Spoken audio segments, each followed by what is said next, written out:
Muy buenas noches, mi nombre es Juan David Cruz. Este trabajo pertenece al curso de Física General con el grupo 870 y la tutora Marta Isabel Campos.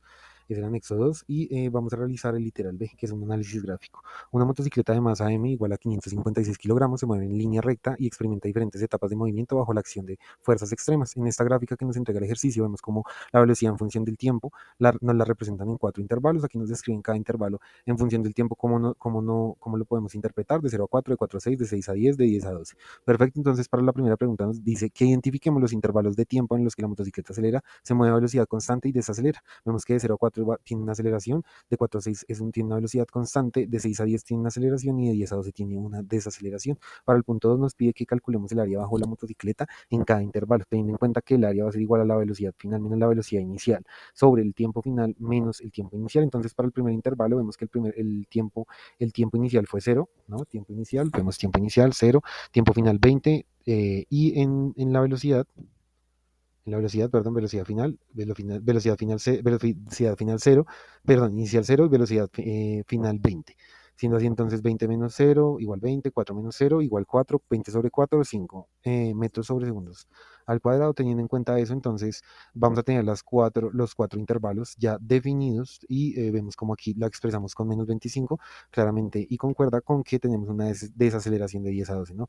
Entonces, teniendo en cuenta eso, lo que vamos a realizar y lo que nos pide la tercera pregunta es, usando la segunda ley de Newton, calcular la fuerza neta que actúa sobre la motocicleta en cada intervalo de tiempo. Y pues nos pregunta por qué la fuerza neta es cero en uno de los intervalos. Entonces, la fuerza neta es igual a... la fuerza es igual a la masa por la aceleración. En este caso tenemos que la masa es 556 y la aceleración en este caso pues va a ser 5, ¿no? Entonces 556 en el primer intervalo, como lo vimos desarrollado en la parte de arriba.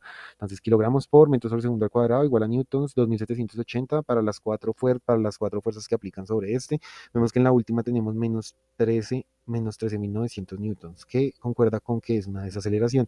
En la fase número 2 tenemos una desaceleración, primeramente porque no tenemos aceleración, recordemos que es un movimiento constante, así que 556 por 0 pues nos va a dar 0 newtons. Siendo así, entonces seguimos con el próximo punto. Yo coloqué aquí la tabla de la gráfica de fuerza en función del tiempo, para que nos quede un poco más fácil de interpretar. Entonces graficamos en Excel o bien sea en GeoGebra. En este caso yo elegí en Excel fuerza en función del tiempo, ¿cierto? Entonces, de 0 a 4 tenemos que 2.780 newtons, como lo hicimos en el cálculo de arriba, de 4 a 6, 0, como lo vimos porque no tiene aceleración. De 6 a 10, 4.170 y de 10 a 12, 13.000 menos 13.900. ¿Listo? De 10 a 12 menos 13.900. Perfecto. Luego de esto nos dice que calcular el área bajo la curva de la gráfica de velocidad en función del tiempo, sea la primera en todo el intervalo y explicar su significado físico. A partir de la gráfica 1.0 podemos verificar que el primer intervalo, como lo vemos acá en el ejemplo que realicé para que fuera un poco más didáctica la explicación, vemos que es un triángulo, vemos que el segundo es un rectángulo, el tercero es un trapecio y el último es otro triángulo, ¿no? Si ponemos una línea acá, es un triángulo.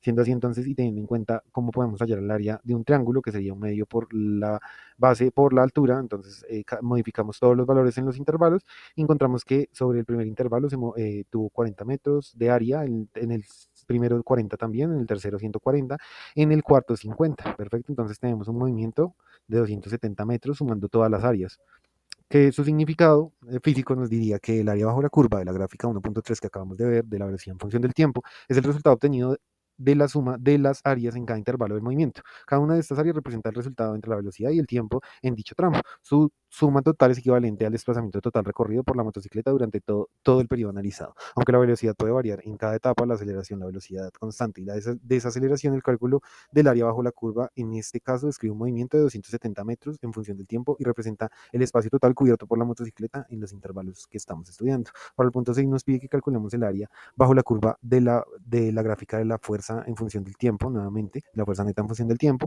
en todo el intervalo y explicamos su significado físico. Partiendo de la gráfica, entonces, vemos que podemos hallar el área con la base por la altura. Entonces aquí coloco la base, la altura, y así mismo pues identificamos 2.700 por 4, en este caso 2000, recordemos que el primero nos dio 2.700 en el periodo del primer intervalo que va de 0 a 4, entonces eso es igual a 11.120. Siendo así, entonces encontramos el área de todos y vemos que concuerda con que una desaceleración en la última parte, porque es una negativa, miremos, menos 27.800. Sumamos todas las áreas y nos da una fuerza, nos da, perdón, 0 newtons.